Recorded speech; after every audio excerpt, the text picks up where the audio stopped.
Welcome to Faith on Film with Isaac Hernandez and Holly McClure. Keeping you informed on faith and family entertainment.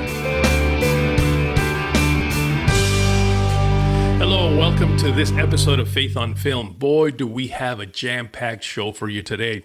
You see, recently we were able to attend the International Christian Film and Music Festival in Orlando, or ICFF, and because of that, we were able to have these wonderful interviews, these wonderful conversations with some great Christian filmmakers that were in attendance. Well, actually, Holly got to have those conversations. I was way too busy behind the scenes. But nonetheless, I know that you're going to enjoy these conversations that she had with these Christian filmmakers that were in attendance. Now, if you are not too familiar with ICFF, or the International Christian Film and Music Festival, and perhaps you want to attend next year, or you have a film that you might want to submit, simply go to internationalcff.com. That's internationalcff.com. And there you will get all the information you need. Well, let me not take up any more of your time. Let's go right straight to these wonderful interviews that Holly had. First of all, guys, apologize. I've been talking so much I don't have a voice anymore. And for me, that's crucial, you know. Hey, I've got with me the director, writer, and producer of a movie, Grace by Night. They're going to tell us all about it. Sorry, guys. Let's use your good voices and you tell us. Yeah, our film is called Grace by Night. It's a dramatic sport film, and it's about a guy who actually is a crisis hotline responder, and he goes out on calls. He's trying to deal with the tragedy that he's had in his own life and get through his grief by helping others. What ends up happening is the people he goes on calls for help him. He meets a teenager who's having a rough home life, and it's kind of the story of how the two of them come together through the sport of wrestling and heal each other. So it's a redemption story. Got kind of the vibe of like Rocky or The Blind Side, I think. What do you think? Is that a good way to describe it? I definitely think it is. I think that, you know, it's inspirational. It brings a lot of hope to people, but it's not afraid to talk about, you know, the subjects that we are all going through in our own, you know, lives. And so I'm really excited to share it with people, to inspire them, but also to open up a new path and a new concept for what a Christian film can be. Okay, what is the new concept? What is the new thing? Because why is this different from the stories before? I think that it is new in the way that we aren't afraid about talking about the hard topics. It's a little grittier. You know, we really believe in order to have the light shine, you have to show the darkness, not glamorize it, not glorify it. But if you don't show where someone started, then where they end up doesn't mean as much. So, you know, in doing those in very realistic situations that people encounter in their everyday lives, not necessarily just in the church or in their homes, but out on the streets as well. Yeah, I think I'll add to that. Yeah, I think taking on, like she said, the hard topics, the stuff that other people know are happening in the world, but they're not necessarily putting it into faith films, you know, like the teen depression and mental health issues, but doing it in a way that is hopeful and showing where hope can be found. Yeah. I like the fact that you said showing what that came from and where they're going to. My biggest complaint with a lot of Christian films is because everyone's afraid to do that extra thing. If you don't show where they were, how do you show them redeemed? If you don't show what they came out of, then why was it so dramatic? Why didn't they just stay there? You have to show something in their life that went, I got to change or I'm not going to make it. That's it. Right? Amen. Yeah, I think that's what it's about. You know, there's a lot of people who've been suffering with mental health issues, and I think the pandemic brought that out even more. And I think we can't be afraid to talk about those things. You know, Christ told stories to the people who were hurting. He told stories about people who were hurting, the prostitutes, the criminals, you know, the guy on the cross next to him. Those were not people who were in a great spot, but through his stories to them and helping them, he got them out of those situations. So let's not just preach to the choir. Let's try to evangelize a little bit in the stories we tell. That's kind of our mission. Is this your first film? And how hard is it for other future filmmakers out there to get that film even seen? Because that seems to be, there seems to be a lot of movies being made, but it's getting people to see it. That's the other thing. Yeah, I think you're totally right. I think number one, it's very difficult to make a film for sure. That's something where you really got to pound the pavement, believe in it long enough, pray for God's help to give you the energy you need to get through that part. But I think the work does speak for itself. I think that if you got the right crew together, you followed God's lead and wrote the right scripts and all that, I think that the good work does stand out, and the distributors will take notice of that, especially if you're doing new things. And that's my other thing. Don't be afraid to go outside of the box a little bit, because if everyone's going this way, go that way, and it might have a better chance of getting distribution because it's different. That's my take on it. Yeah, I agree. And I really like to encourage people who maybe are setting out on their first film to use it as a learning experience, but also to not, make themselves feel too small, to have big dreams, to have those conversations, and to be bold in what they're telling their story about. Cinematography is really important.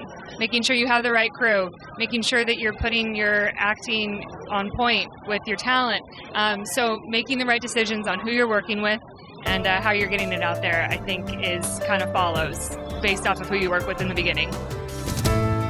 Here's a beautiful woman who is not only beautiful inside and out, but she is an amazing woman in the industry, and she's doing a lot to help productions and movies get made. And with me is Amber Butaud. Amber Butaud is in where? Houston, Texas. And you have an amazing studio, don't you? Oh, thank you so much. Yeah. We opened this year, and it's called For the One Studio. It's 4 studios under one roof, and it's been a crazy fun journey. And what made you start to do a studio? What made you think that you needed that outside of Houston? Well, I tease all the time, and I say, do you want the long or the short? The long is I have no idea what I'm doing. The short is God. Right? I mean, but it's been successful, so God must have liked it. It's been really great. And, I am a firm believer of creating space for us to feel super respected and comfortable and honored in the space to create what God has put in us in creativity and create from His creation. And in doing that, we needed spaces that fostered that culture, and that's the kind of culture that we have at For the One Studio. It's like I tease all the time, and I say we really wanted to create a space that you didn't want to leave from. Like you just wanted to stay there and create when you walk through the door, and that's what we get a lot. And that's been cool to watch the Lord work in that, and to see all of His creatives that He's brought through and inspired their creativity through the space. So. You're one of a few women who own a production studio. Who own a studio. There's only a few of you out there. Yes, that's so true, and I did not know that when I got into it. You didn't? No, but I think it's great, and I have been connected with a lot of other strong women in the industry that I have adored and appreciate, and it is a predominantly man's world, but hey, look out. We're stepping up. The women are stepping up. The women are stepping up, that's for sure. Have we seen any movies that you produced yet, or are you making shows? Yeah, so from the studio, we do a couple of live television shows. Father Cedric's one of those that you can see. We do a lot of ad work. So this last year at the NBA dunk contest, Wilson launched a 3D ball that was shot in our studio. So we have all kinds of things that are shot there. I was on a feature film called The Life of Me this last summer. It's supposed to come out this year at some time, so you'll be on the lookout for that. We have a website, fortheonestudio.com, and that's the number 4, the word the number 1, studio.com. But all social medias, we're Instagram, LinkedIn, Facebook, TikTok. I have a really sweet young team that works at the studio with me, and they do all of that. Thank you.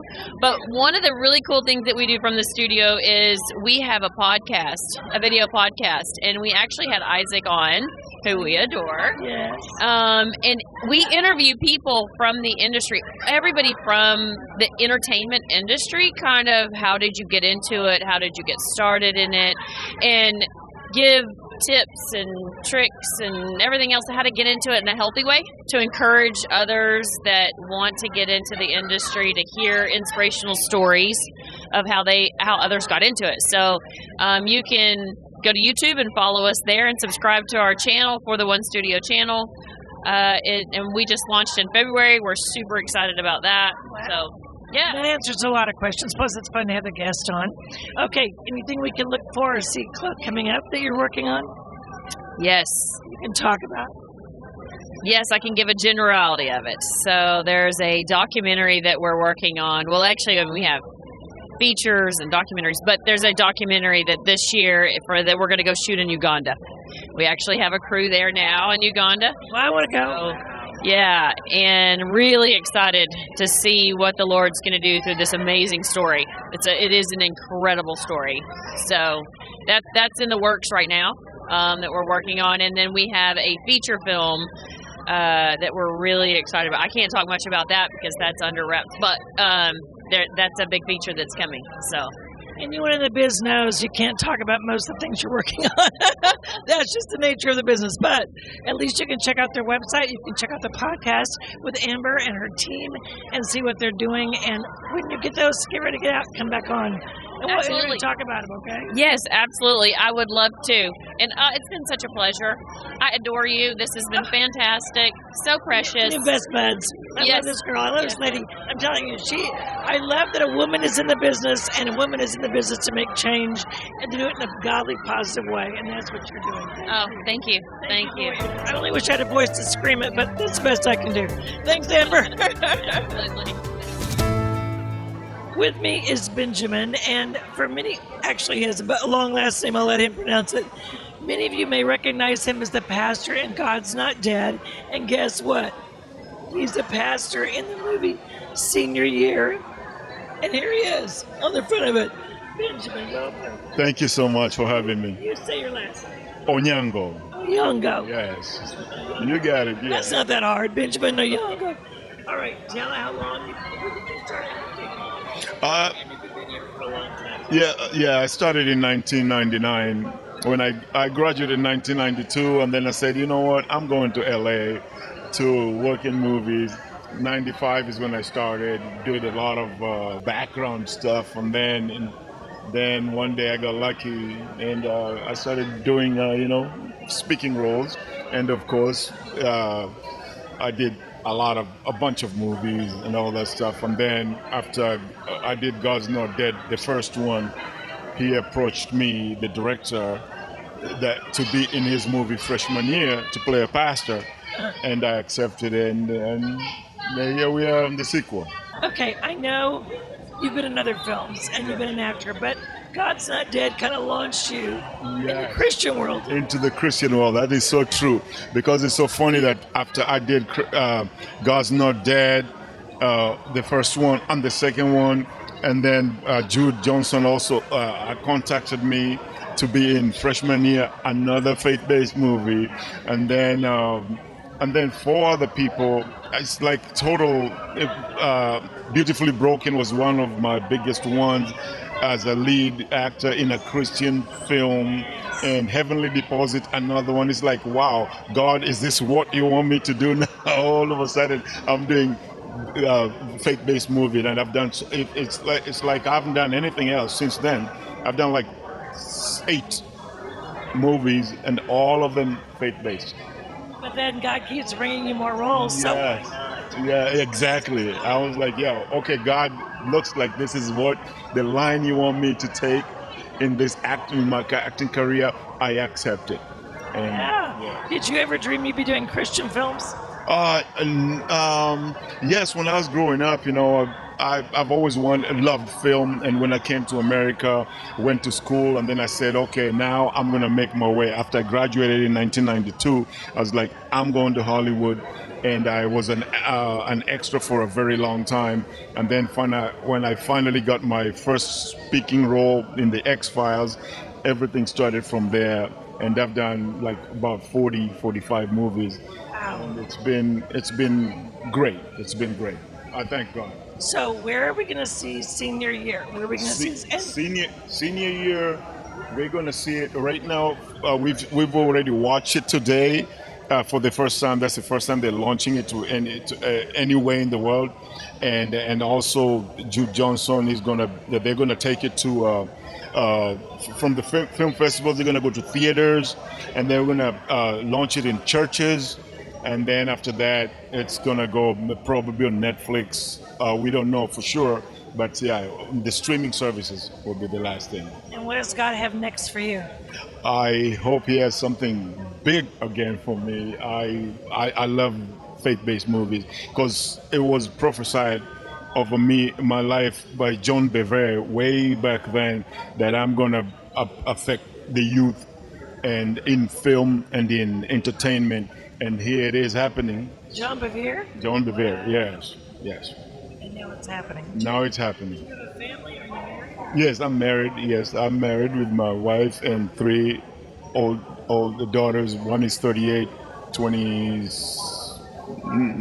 39, 29, and 25. Yeah. Are they in LA or They're what? in LA. Yeah, I left them there. Are they proud of you? They're very proud of me. Movie star dad. Thank you. Handsome pastor, I gotta say. Thank you so much. Thank you so much for being with I us. appreciate you having me. Yes, Senior year. With me is not only an amazing lady, but we'll have a little surprise to tell you, okay? But we're going to talk to her first about what she does. Melissa Anschutz. Melissa, welcome to Faith on Film. Thank you. And tell us where you're from and what you do for films. Well, I wear many hats. I am an actor. I'm a producer with CDI Productions, and I'm the VP of Communications for BMG Global. And what I'm really excited about is to tell you, do you want to tell them or should I? Okay. We at Encourage TV are now going to be sponsors of Faith on Film, and I cannot wait. Yay! It means I'm going to be on every month, and I'm going to celebrate what's new and happening at ETV, which is Encourage TV. So I get to be with my friend and then talk to you all about all the fun things that we're going to be doing on Encourage. I just had to photobomb this interview. Isaac! I'm so excited about this partnership that we're beginning with Encourage TV. Of course, I've known you for a while, and I've known of your work as an actor and the movies you've been on, which are amazing. And I actually had you on the show, and I interviewed you a couple of years ago maybe or so. But to have this partnership to me is very exciting. We're very appreciative. But thank you so much. It means a lot to us. It really does. It'll help us to elevate the show a little bit. Just having you on elevates it, but being a partner elevates it even more. So. And it's our first sponsor, so we're very excited. Our first of hopefully many. And we are so excited and encouraged to be TV to be your first sponsor. I can't wait. It's a first. Tell what you do. I'm going to go back to work. Thanks, Isaac. So Encourage TV is our channel with BMG Global, and we provide films that have beautiful messages. It's faith-friendly, family-friendly programming that we want to inspire audiences when they watch. And how can they find it? Well, you can go on, we have a YouTube channel, so you can go on YouTube and just search Encourage TV. It's free to subscribe. So you can just click the subscribe button and then look through all the films, watch the trailers first if you want to, and decide which one you want to watch, or watch them all. That's even better. Do you have original content? Are you guys producing movies, and where are you getting your content from? No, we get our content from independent filmmakers that we talk to and watch their trailer, watch the link to their film, of course, and then our sales and acquisitions gentlemen decide whether or not we're going to take that on, whether or not it fits our mission. Melissa, what are you guys seeing the shift in trends right now in family entertainment, but also wholesome entertainment? Because I hear so many people more and more say, I turn on the TV, I can't find anything that doesn't have the woke message or woke themes in it. Is that in your network as well? Are you trying, I'm asking an honest question, are you trying to kind of steer away from that and offer something different? No, our programming is designed so that you do not have to cover your child's eyes when you watch a film with them. It's very wholesome, but it's also very inspiring. There are some redemptive films, in our library, but I feel like our audiences should walk away with a very positive, very inspired feeling after they've watched our stories, and that's kind of our most important qualifier. I think that is what I love hearing, is to inspire, and that's what it should be. And they feel it's family friendly, so they don't have to worry about it, they don't have to worry about content.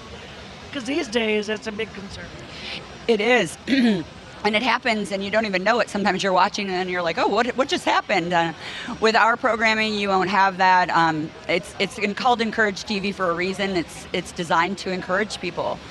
Okay, let's talk about what's coming out for you soon, like that we want to promote and talk about. So as an actress or as both. Let's talk about both. We have a World War II true story called Silent Night in Algona as a producer coming out. And as an actor, actually, I have a part in that as well. We're getting ready to shoot a 1920s film in the fall. But for Encourage, we have several things. God and Salsa is one that is coming out that's outstanding, and y'all definitely want to see that. It's a beautiful, beautiful, heartfelt drama. God and Salsa? Yes. Dancing. Oh, I love that. Yes, it's outstanding. So we have a few things that when I come on, I'll kind of roll them out slowly so that people can watch them and don't get overwhelmed on this interview. Okay, and we'll spread it out so you guys can share. That sounds perfect. And I am so grateful to be sponsoring your wonderful program because you are fabulous. Love you guys. Thank you so much. Love you back. Thank you. God bless. All right. With me are two guests who are going to talk about their film and what they're doing here. You guys introduce yourself. Hello, I'm George A. Johnson. And I'm Kary Johnson. And what are you here at ICU at the conference for? Well, we're here to see all these amazing people. It's always like a family reunion when we come here. It's so great to see all of our friends and meet new friends. But we're also here with the film Pursuit of Freedom, which was released in theaters last September and just released on PureFlix May 1st. May 1st. Okay, say it again. Pursuit of Freedom. And what is it about? What's Pursuit? Oh my goodness, it's based on a true story. It's the story of a woman who was sold into trafficking when her husband lost her in a card game. Yeah, and you would think this happened 100 years ago. This happened back around 2006. And so, yeah. Where did it happen? It happened in Ukraine. And so she was thrown into a dark cell for 3 years. And to this day, we interviewed her, and she said she still doesn't know what any of the other girls look like. They were all in this dark cell for 3 years. They only knew each other by voice. And their restroom was just a rusty coffee can, and this is how she lived for 3 years. And finally, she just became so ill that she was useless to them, so they threw her out on the street, literally out of a moving car, threw her in an alley, left her for dead. She woke up in a hospital, and she was befriended by this Christian nurse who ultimately led her to the Lord, and then found out that she had 3 children who she hasn't seen for 3 years. They're no longer at their home. They've been moved. They can't find them, so it becomes this miraculous search for these 3 missing children. Wow. Okay, what is it with actors or is it documentary? It's with actors, yes. Yep. So we've got Jessica Coloian starring, and then Stelio Savante, Robert Amaya, who's here, Sharon Lanier, Mimi Sagadan, who's also here. Just an incredible cast, an unbelievable cast. Okay, where can people see it? It's on PureFlix. Yep, and I just found out it's also on YouTube, but with ads. And then it's iTunes. It's on, I think, Amazon Voodoo, Prime. Amazon. Mm-hmm. Yeah, Amazon Prime. pretty much everywhere. So did you guys go over there to film? We were going to. The plan was to shoot in Armenia, but we shot during COVID, and so we couldn't travel. So we actually had to turn Indiana into Ukraine, Russia, and Armenia. No way. Yes. So it was a trick. It was a job, but we love a challenge. Yeah. So, and it really turned out great. Yeah. Our sets and our locations in Indiana were fantastic. Yeah. You would think, some of the parts you would think are actually done in Amsterdam, and it was just in our little town of Fort Wayne, Indiana. So it's amazing what you can do when God gives you the creativity and when He gives you the vision, and you just push through, and you just have to have grit in this industry. Just keep going, and we just didn't let COVID stop us. So yeah, That's amazing too. It also helps that our executive producer, Lonnie Norris, he and his wife own a construction company. They build homes, and so they were able to build a village this Armenian village that looked so authentic. It was incredible. They actually knew a lot of the people involved. They used to be missionaries in Russia, and they had met a lot of the people involved in the story. And he came to me with the story and said, "We've got to make this into a movie." And so we sat down and he started telling me about the story, and I was like, "This is absolutely a movie." Yeah. Did she find her kids? I love this part. As a mom, thinking about 3 years without your children, not knowing if they're dead or alive, it was, it just showed that her character was so true and so real. And as a mom, you would do anything to get those kids. And so she just held on really for the sake of those children. And so I'm not going to tell any spoilers, but her determination was fabulous, and Jessica did a fantastic job playing her part and bringing it live, and as a mom, you're watching, just hoping and praying, and really it's a modern day story of modern day miracles, because God isn't just in the past, he's present today, and he's active and alive in our lives, and it's just a great story about how God is a God of miracles. So, and I want to know the ending. I want to know, did she get back? Okay, did the husband get his? I'll tell you this. Oh, I wish I could tell you, but I'll tell you this. Just because the trailer does kind of allude to it, they do find the children. It's a rough start. She went through some difficult things, but such a powerful, happy ending. It's an incredible story. I'll tell you this. They found them 3 years later. And the missionary who found them said they were like 3 starved dogs huddled in the corner, still wearing the same clothes from the night of the abduction. Could you imagine how famished they were? They didn't grow. They really, those poor children. Yeah, the missionary took them home to this church, and they fed them, and he said in just a few weeks they shot up like 6 inches, and they had bought them new clothes, and suddenly they didn't fit anymore, so they had to get them new clothes again. And you'll have to see that in the movie. Yes. Actually, we didn't cover the growth and all that. We should have. Honestly, we should have gone miniseries because we could have made a 10-hour movie out of this story. Yeah. I already want to know. I know. Okay, what happened after they get to Yes. Wow. Yeah, and it's, a true story. No one can write stories like that but God. God is a God of miracles, and it's just good to have that hope. And it's really a story of hope. And on that note, it's a true story. It's not... I think we called it inspired by a true story, but it's almost a documentary. Like, the people who experienced it saw it, and they said that's like 95% accurate, like everything that happened. Like, even the airplane, I won't say anything more than that, but the airplane scene at the end, we didn't know about that until we were interviewing people, and we're like, how is this possible? This is totally a movie. So all of it actually happened. Oh, I love that. Okay, once again, tell your names, tell the name of the movie, and where they can see it. George A. Johnson. And I'm Kary Johnson.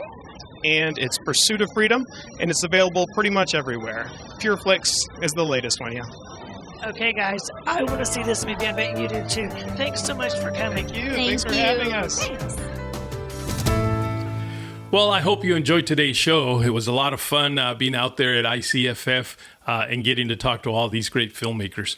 Remember, if you don't know much about the ICFF and you want to learn more, just go to internationalcff.com. That's internationalcff.com. There you will get all the information you need.